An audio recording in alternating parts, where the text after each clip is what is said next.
everyone. I'm Brian. I am a 22-year-old extracardiac conjugate Fontan patient. I had an ASD, VSD, tricuspid atresia and a hypoplastic right. So that's the background. I had my surgery in Melbourne and I currently actually work as a paediatric intensive care nurse in the Lady Cilento Children's. So,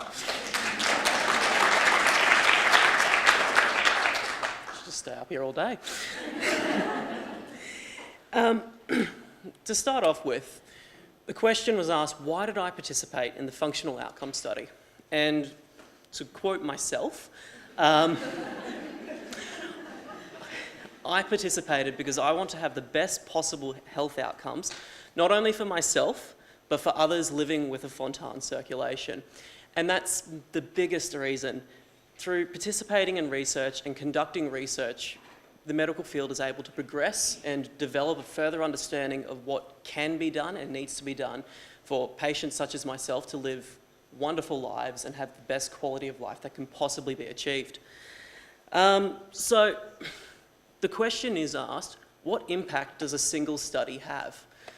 And you can look back through medical history and pick any number of studies to say, yes, that had a great effect. But I thought I'd pick one just to have a brief chat about to really drive home how participating in research can really help. And to do that, I thought I'd chat about this guy, Vivian Theodore Thomas.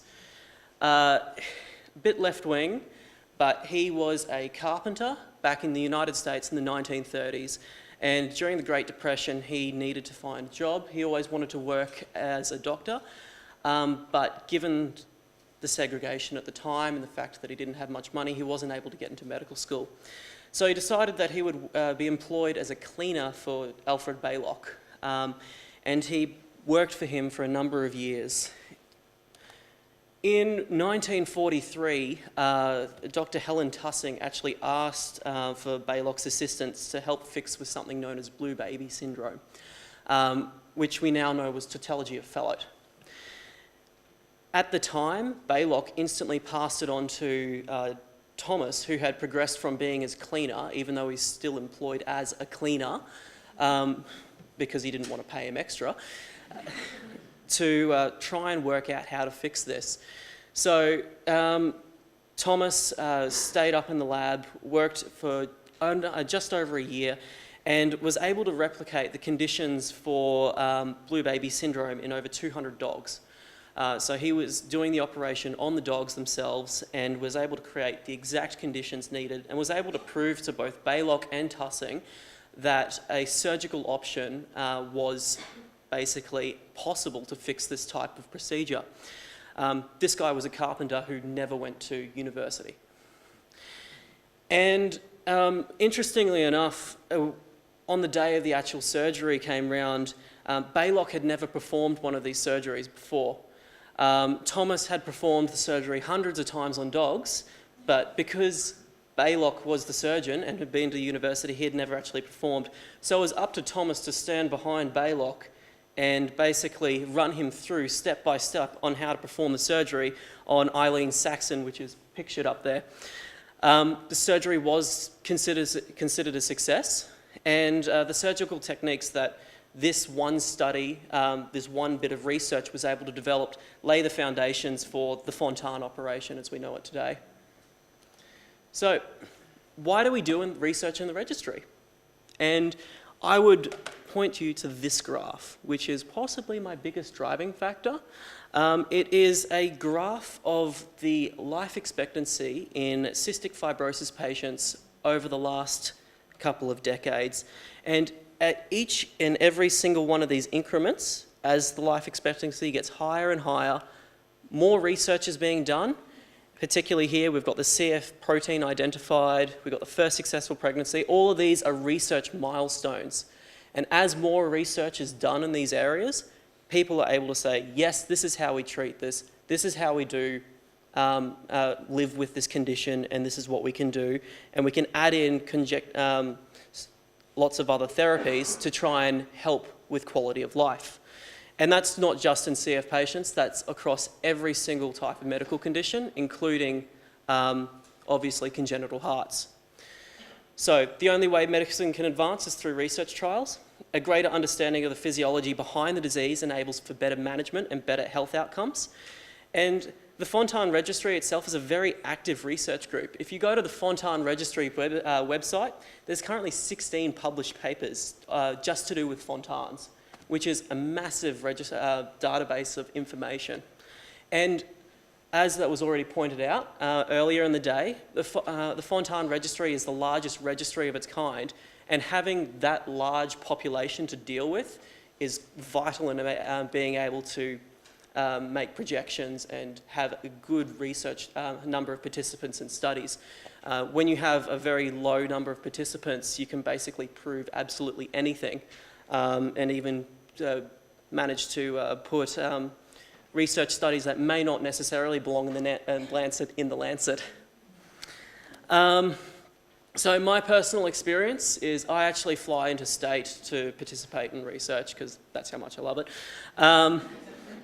So I live in Queensland, so I'll fly down to Melbourne once or twice a year, mainly to update my wardrobe and visit the aquarium. I'm very jealous that your hospital has not only a zoo but an aquarium. So I've participated in 3, probably more studies that I'm aware of. So the liver and kidney function study, the Fontan transition to adult healthcare, and the Fontan functional outcomes. And I have to admit, I was one of these people who was insistent that even though I'm just under 6 foot, I can still do the exercise part. I did walk out of there with bruises on my knees. So what have I had done? Obviously, I've been inside the functional MRI. That's a lovely photo. It's stolen directly from the Fontan Registry's website. I didn't exactly take photos of myself. So I've had the exercise bike test, I've had the walking test, I've had the extended cardiac echo, and I've had the bone density scans and the fibrosis scans and some spirometry. All of these ones that I've mentioned are completely non-invasive, except for the exception of the contrast that's used during the cardiac MRI. And that's a big thing. A lot of the research techniques that we're doing that are being done down in Melbourne and in other locations are very non-invasive. So as someone who's participating in them, you just go down. I fell asleep during my cardiac echo. Apologies again. So it's, as someone who's having it done, it's not the biggest deal in the world. The most invasive part has been some blood tests, but as has already been pointed out, we're very used to having blood tests done, particularly as someone who is controlled on warfarin. And so I personally don't see the big hesitancy in participating in research. As far as I'm concerned, majority is painless, it's very easy to do, it's very easy to participate in, and it's something that I think we should all be involved in. Coming from another perspective, the research intention is clearly stated. So you get these lovely emails telling you exactly what to do, where to go, where to stand, which is great for someone like myself. Everyone has been incredibly accommodating to deal with, particularly when I say I'm coming from interstate, where do I need to be at what time, can we sort something out so I can make the flight in the afternoon, and everything runs like clockwork. There's next to no waiting time. You're sitting in the waiting room for all of 5 minutes before someone comes up and says hi. All the results are confidential, which is a given in research, but it's still something that needs to be said that if you are worried about something getting out, then you don't be. And if the other reason is if you're a hypochondriac and you are worried that your yearly or 6 monthly checkups aren't enough, participating in research is another way of making sure that everything's fine. If something does get discovered, for example, when we did the bone density scan, it was actually discovered that I'm osteoporotic, which was something that I already knew, but it's still great to have that information fed back to my doctors and to myself, and it's something that you can keep an eye on and keep going from there. So all in all, I'd say I'd have an absolutely fantastic experience. So there are a number of research projects currently involved with the Fontan Registry. I believe Yves is going to have a chat about that in a minute. So the liver and kidney function study, which we heard about earlier, where the data collection has been completed. The transition to adult healthcare and the functional outcomes, which is still being conducted, and I think you guys are still recruiting, but again, I'll let you guys have a chat about that. And I suppose if you want any more information apart from having a chat to the people who are here today, the Fontan Registry website has this lovely little bit where you click on research and reports and it tells you what's available. So if we have time for questions, I'm more than welcome to open to some.